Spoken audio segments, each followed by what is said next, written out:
মানুষ মারো, তোমরা মানুষ মারো।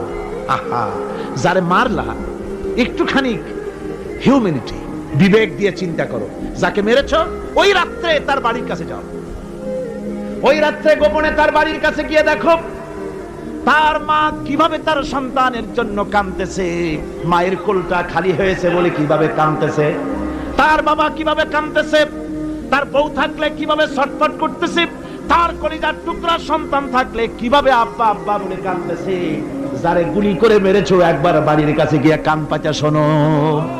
মনে রাখো যুবক, সন্ত্রাসীরা শুনে রাখো, অস্ত্র দিয়া মানুষকে যারা মেরেছো, আল্লাহর কসম করে বলি যেভাবে মেরেছো ওইভাবে তোমাকেও নিহত হতে হবে, কোনো সন্দেহ নাই। বাড়িতে গিয়ে ডায়েরিতে লিখে রাখো আমার কথা। থামুন, বাড়িতে গিয়ে ডায়েরিতে লিখে রাখুন, ডায়েরিতে লিখে রাখো, যদি তুমি কাউকে হত্যা করে তার বউকে যদি বিধবা বানায় থাকো, তোমার বউ বিধবা হবেই, কোনো সন্দেহ নাই। তুমি যদি কারো ছেলেকে এতিম বানায় থাকো, তোমার ছেলেকে আল্লাহ এতিম বানায় রাস্তায় ভিক্ষা করায় ছাড়বেন।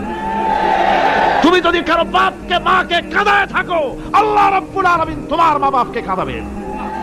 তুমি যদি বেয়নটের খোঁচা দিয়া, ড্যাগারের খোঁচা দিয়া একটা মানুষকে যদি বুক ফেড়ে থাকো, তোমার বুকটা ঝাঁঝরা করে দেওয়ার মতো অস্ত্র আল্লাহ তৈরি করে রেখেছে।